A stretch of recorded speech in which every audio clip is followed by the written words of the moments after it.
À la claire fontaine m'en allant promener, j'ai trouvé l'eau si belle que je m'y suis baignée. Il y a longtemps que je t'aime, jamais je ne t'oublierai. Sur la plus haute branche, un rossignol chantait. Chante, rossignol, chante, toi qui as le cœur gai. Il y a longtemps que je t'aime, jamais je ne t'oublierai.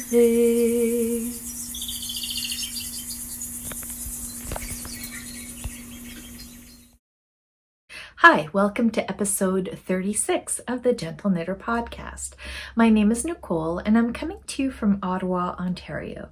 Today is Monday, October 12th, I believe. It's actually Thanksgiving weekend here in Canada, and I actually really love the fact that we get to celebrate Thanksgiving in mid-October. For me, I always associate Thanksgiving with the fall. Christmas is definitely like a winter holiday for me, but Thanksgiving is sort of at the height of the autumn colors, and it's at the height of sort of harvest time. So you have all this beautiful bounty of food, and so it feels really appropriate to sort of give thanks at this time of year for all of the blessings that we have. And certainly I feel incredibly blessed. It's been a difficult year personally, beyond, the whole COVID, tragedy. It's been, I've, as you know, had some health issues this year. And so it's not been easy, but I still am so lucky to be able to be safe and quote unquote healthy in our home. We can work from home, both myself and my partner, and that we have a comfortable, cozy, peaceful home is another thing that I am so grateful for. And of course, super grateful for what making brings to my life, and that includes you and the podcast, because I get so much enjoyment out of doing the podcast and talking to you and hearing from you. I feel, even though I have this very sort of introverted, quiet life, I don't do a lot of, I don't have a ton of like social interactions, especially this year, but I don't feel lonely for 1 minute, and part of that is because of you. So thank you for being here, and thank you for watching. I so appreciate it, and I just feel very, very grateful. So let's get into some of what I've been making in the last little while. I should probably start with what I'm wearing. This is the sweater that I cast on a couple of weeks ago, and I think I got it done in a week. It was so fast. It is called the Bragna sweater. It's designed by Lirka of Fiber Tales. She's got a podcast. She's Fiber Tales on Instagram and Ravelry. And by the way, if you don't know her podcast, definitely check her out. She is somebody who also loves very rustic yarns, very natural yarns. Her designs are all absolutely gorgeous. I would literally knit everything she's designed. They're always like fairly simple things, but always with like a lovely detail that just makes it. So for instance, with this sweater, it's this incredible, I don't want to say yoke because it's not a yoke sweater. It's knit. It's a drop shoulder instead of a yoke, but it's got this gorgeous herringbone stitch, and it was really, I really enjoyed working this. It's not that hard to do, and I just feel like it has so much, like it's just super kind of intricate looking, but it's not hard at all. Yeah, so her designs always have that little extra little touch that just really makes it, elevates the garment. This is meant to be sort of a cozy kind of comfortable pullover. I made it relatively sort of loose. I wanted it, sorry, it's a little hard because I don't have a lot of room here, but yeah, I didn't want it to be tight in any way, shape, or form. I wanted it to just be easy to throw over a dress and go out rambling. I knit this in Alafas Let Lopi. Sorry. The pattern, excuse me, actually calls for worsted weight yarn, and Lopi, Let Lopi is usually listed as an Aran weight yarn. But I do find that it's quite easy to get worsted gauge with Let Lopi. It's a fairly airy yarn, and so it's a single ply, and it is it's quite lofty, so I feel like it can be knit at a slightly tighter gauge, but honestly, this is not even that tight. But yeah, I love it. I didn't make a lot of modifications. The pattern is written, you can either start with the sleeves and and you would work the sleeves cuff up. And this is a really great way to you can use that sleeve as your swatch, because you'd be knitting it in the round, and you kind of get into it enough to be able to measure your gauge. And then if it works out, then you've already started the sweater, which is really cool. But you can also knit it where you would basically do the body and then pick up the sleeves to knit the sleeves top down. And the advantage of that is that you're not having to mattress stitch. You're picking up your stitches, and it's kind of a more seamless way of doing the sweater. So I ended up doing it that way. And the pattern basically gives you instructions for both.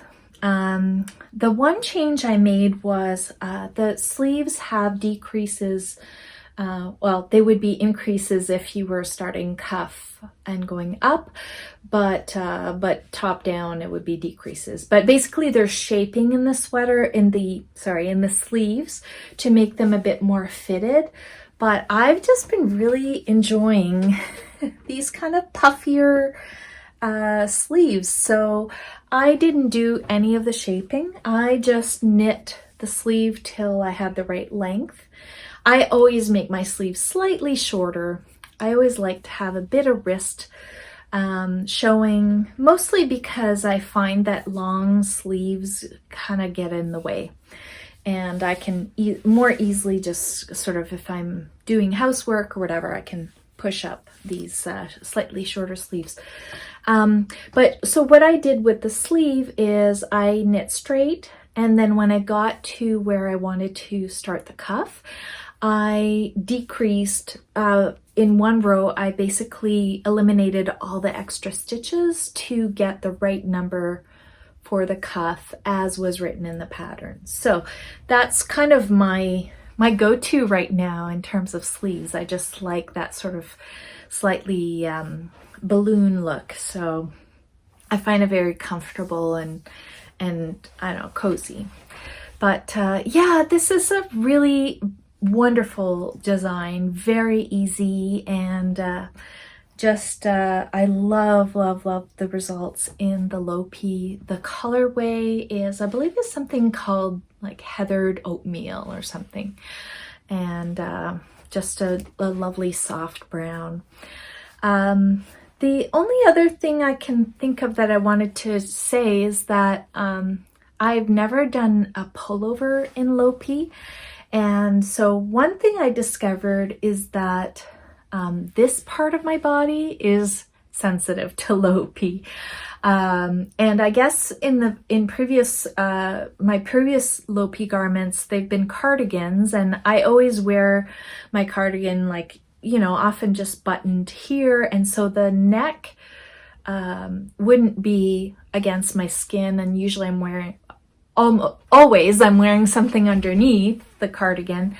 Whereas this, when I first wore it, sort of with, I didn't have an underlayer because I'm not sensitive to low P like my arms or anywhere on my body. I've never felt a sensitivity. I can wear it against my skin, except for right here. So when I first wore it, you know, I noticed sort of, I was like getting really itchy. And then like I looked at myself in the mirror and I had this like crazy red spot just right there. And so, yeah, so I guess this is the one part of my body that is sensitive to low P. So now I just wear it with like a shirt or a dress underneath and it's fine. But yeah, it's kind of funny because I sort of always pride myself for being like, you know, impervious to like wool, like the innate sort of itchiness of more rustic wools. And turns out, I guess I'm more of a delicate flower than I thought, but it's fine. I'm still gonna get tons of wear and enjoyment out of this beautiful, cozy, warm sweater. Time for tea break. Oh, I love this tea. This is something I've been meaning to talk to you about for a while because it kind of has a sort of a woolly connection. It's a tea. The plant is called Sideritis clandestina, and but it's known as shepherd's tea. And it's an herb that I first heard about through Carolyn of the Honer Eir company. Carolyn, I don't know if I got that right, but basically they're the makers of that beautiful Nutiden yarn that I talked about, that I have talked about in the past. And Carolyn had talked about this tea on her podcast. It is produced by a company called the Spartan Table, and they have a shop on Etsy, and they sell really beautiful products from Greece. So they sell olive oil and olives and different herbs, including this gorgeous tea. And apparently shepherds in Greece traditionally would pick this herb that's commonly found in the countryside and makes themselves tea out of it. And it has a really beautiful kind of like resinous camphor, slightly camphorous smell. To me, it's a taste that is very reminiscent of rosemary, of thyme, of oregano. It has that kind of herbaceous quality, and it makes a really, really lovely tea. I find it quite relaxing. It's not a stimulant tea, but it does sort of make you feel like a nice calm energy, and good for digestion, and it's really delicious. So because it was called shepherd's tea, I thought I would show it to you. So I have a couple more finished objects I thought I would share with you. One of them I actually meant to share with you last time I recorded, and I totally forgot. But I finished my fichu bleu shawl. So I talked about it. I was working on it maybe 2 or 3 episodes ago, and I finally finished it. Here it is. It is, I can't see. It is a pattern by Ted Besch, who's also known as Orlan Suc. I had seen a version of this shawl knit by a knitter. Her name on Instagram, on Ravelry is Pucco, Pucco. And when I saw this picture, which I will put up now,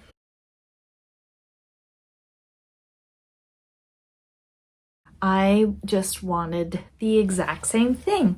So I think I did a pretty good job. And it actually, even this sweater is sort of reminiscent of the sweater in that photo that I saw.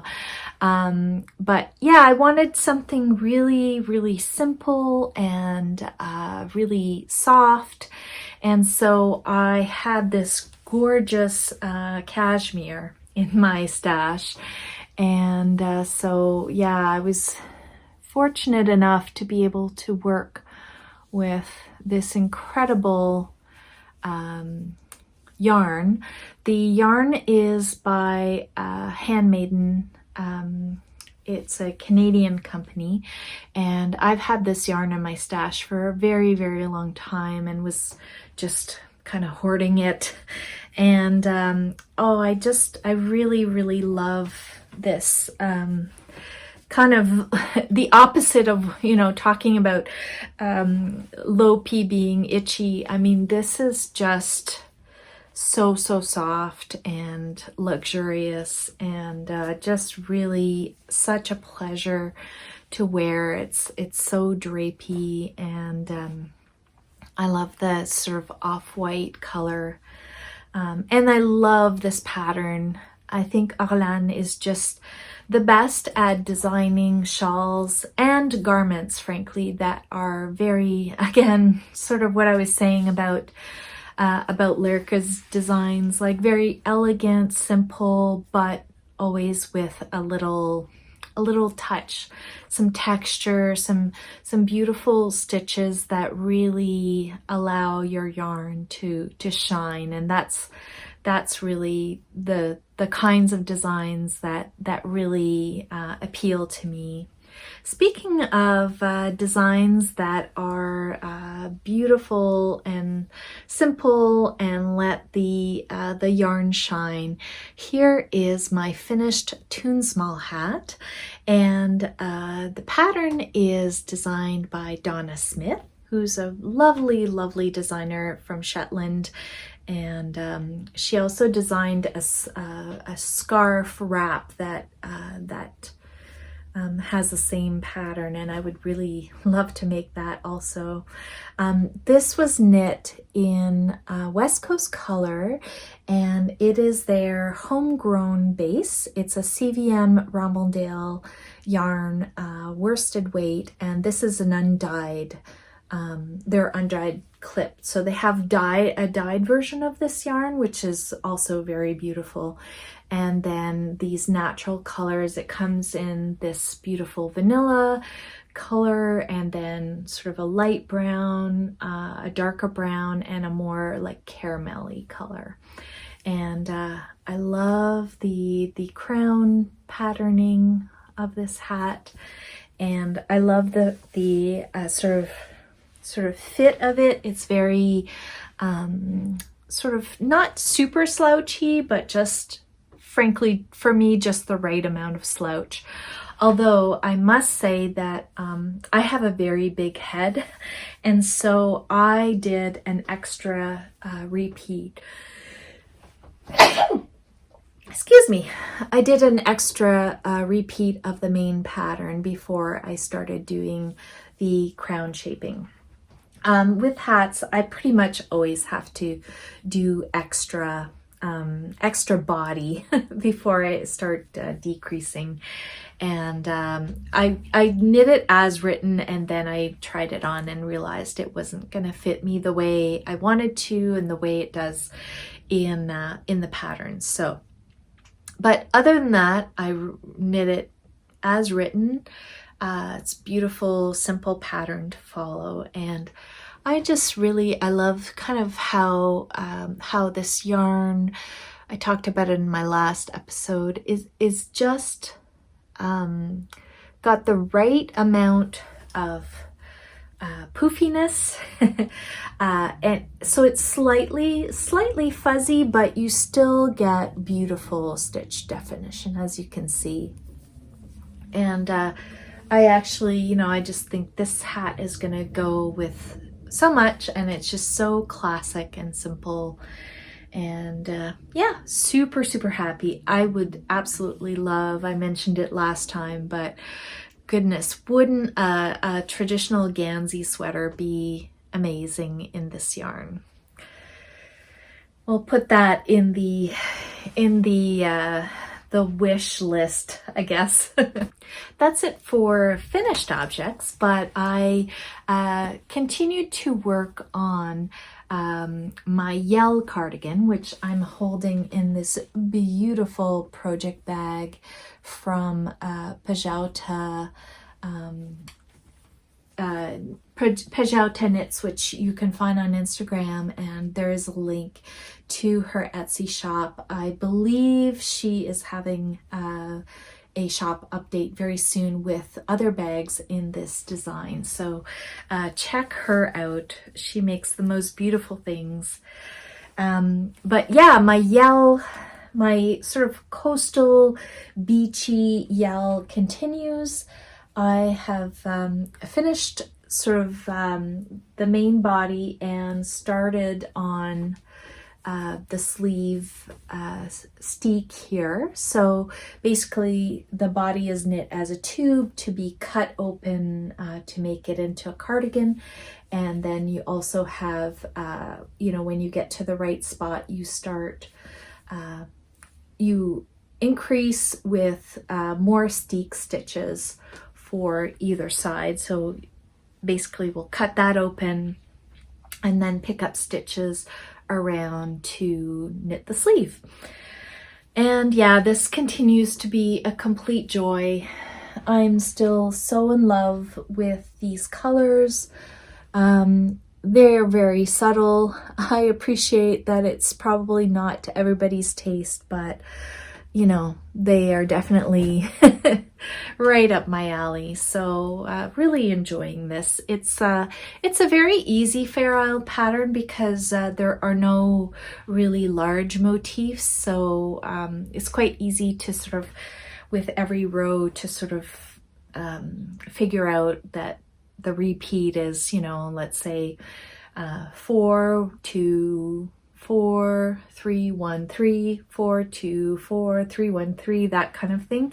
And you're kind of doing that all the way around. So it's it can be surprisingly fairly meditative to work on this. Yeah, I love it. I love working on it. The yarns I'm using are pretty much all Jamieson's of Shetland, their Spindrift. I have been asked by several people to maybe put up the colors that I've used, sort of key out those colors that I've used, and I will do that. I apologize, I haven't had a chance to do it yet, but I will put it in my Ravelry notes. Of course, if you don't have a Ravelry account or can't access it because of visual problems or whatever issue, that unfortunately Ravelry may be causing you, please get in touch and message me, and I will be sure to send you the colors that I've been using once I've had time to sort of write it all out and figure out what it is I'm using for this project. Some of the other stuff I've been up to lately, I've been really very much in a spinning mood, and I've picked up a spinning project that I started years ago. I bought a sweater's quantity of some Shetland roving, and it is this beautiful, very soft browny gray. And like I said, I have about a sweater's worth. I think I bought about a pound of it. And so I've been slowly making singles. I'm hoping that I might have enough singles. My singles are fairly fine. So this is probably like fingering, or maybe even lace. And so I might end up applying it, making a 3-ply. I'm not quite sure yet.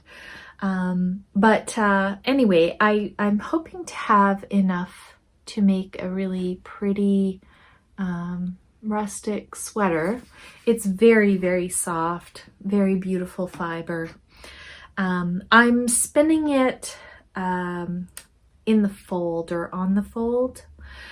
Basically, you take sort of a staples length of the fiber and you fold it over your finger, and then you spin from that folded part.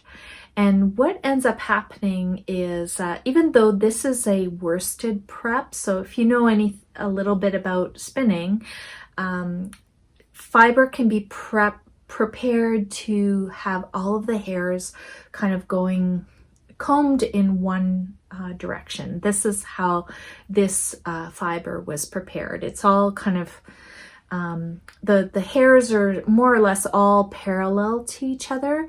So that's a worsted prep, whereas some fibers would be prepared in a way that the fibers are kind of all jumbled together.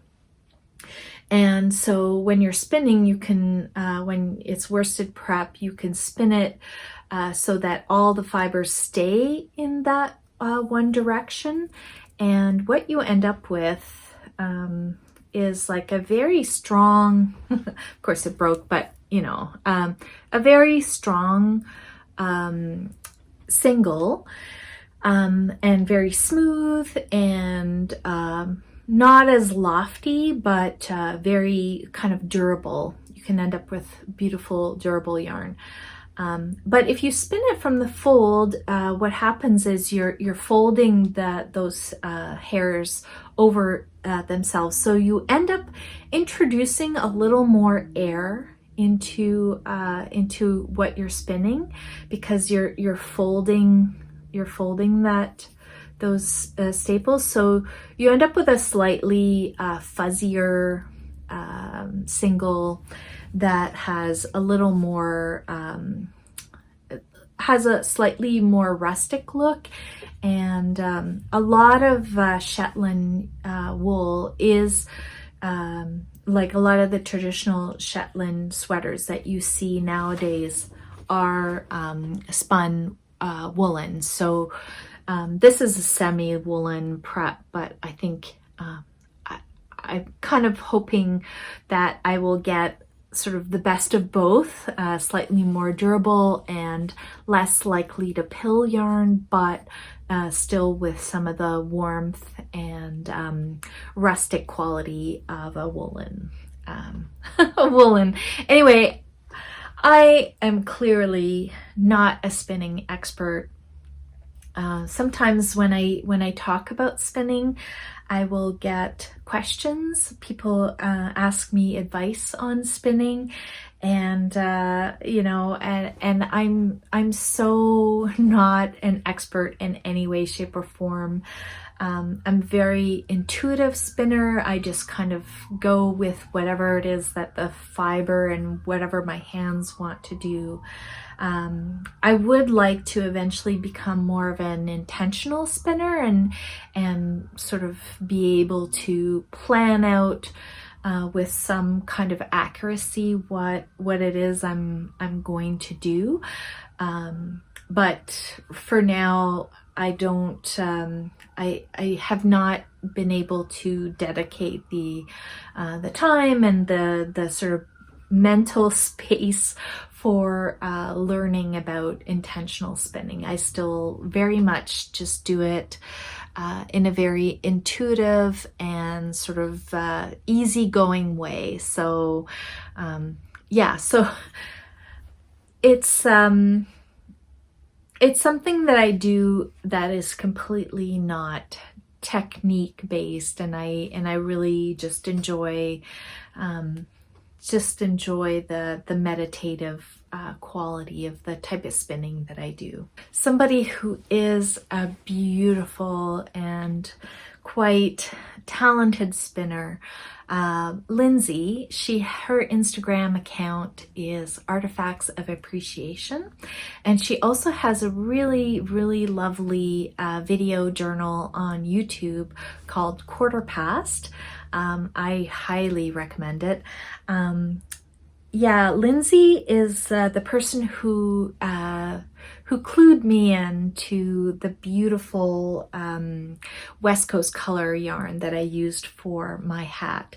And we've just been corresponding, as you do, on Instagram. I think we have a lot of similarities in terms of the kinds of fiber that inspires us, the kinds of colors that inspire us.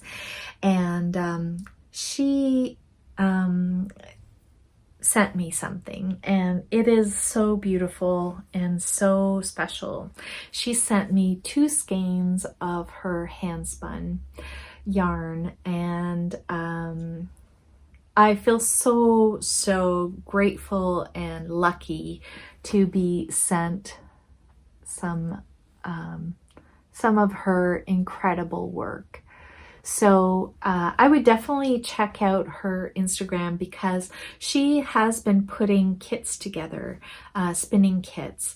And what she is sort of excels at doing is marrying different fibers together to create some beautiful marled yarn.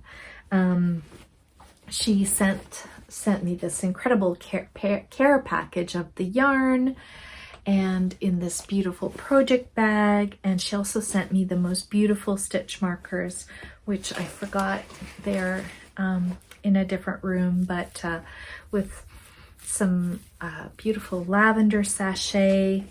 And so she sent me this little card here that shows the different fibers that she used. So there's some Corriedale and Mohair by Distero Ranch, and Rommeldale by Crannog Ales Left Field Farms.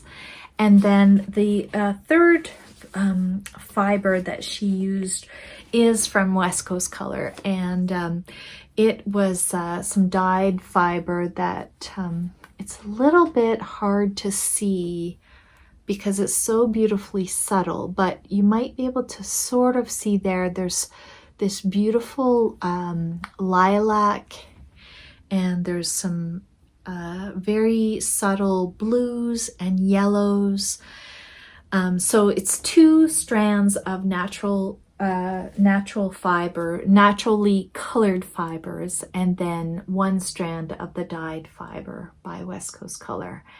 And it's just absolutely gorgeous. So she sent me 2 skeins, and so I decided that I would make a shawl to I wanted something ultra simple so that I could really showcase this amazing hand spun.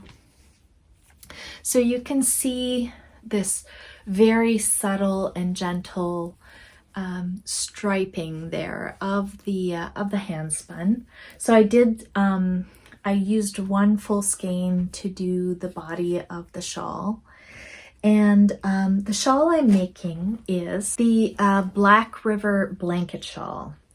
And was designed by Sam Lamb, who's actually a dear friend of mine.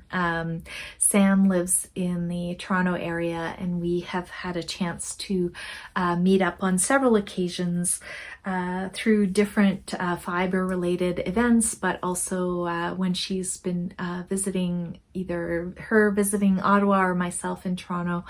And she has a lot of really lovely designs that are super simple, but very charming. And I love how this design calls back to sort of traditional wool blankets. And so what I wanted to do, because I got this yarn because of Lindsay, the beautiful West Coast color yarn, I thought it would just be so beautiful to mix the two. Mix my leftovers from my Toonsmall hat with her gorgeous hand spun.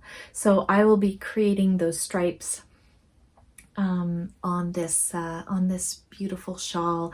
And I just love the fact that this is kind of, like I said, based on a blanket design, and blankets to me are very protective and very comforting.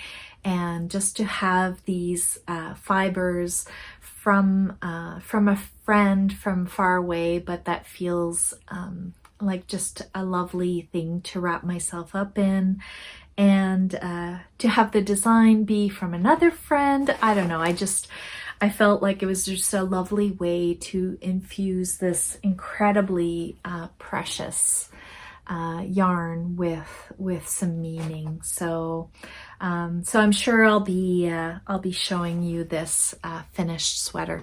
I think shawl. I think you can maybe see a little better here. This kind of almost lilac-y, and then the yellow in this hand spun. But it's really gorgeous, and I really appreciate this incredibly beautiful gift. So I think that's probably it for me today. I had some other things I wanted to talk about, but I think I am feeling rather low energy today, and I'm going to maybe get a little bit of rest, and then do the editing and put this up for you soon. So I hope that you are doing okay, and that you have a lot of things in your life that feel like blessings, and that you can sort of celebrate and be thankful for. So like I said earlier, I am very thankful for you, and thank you for joining me today, and I'll talk to you soon. All right, bye.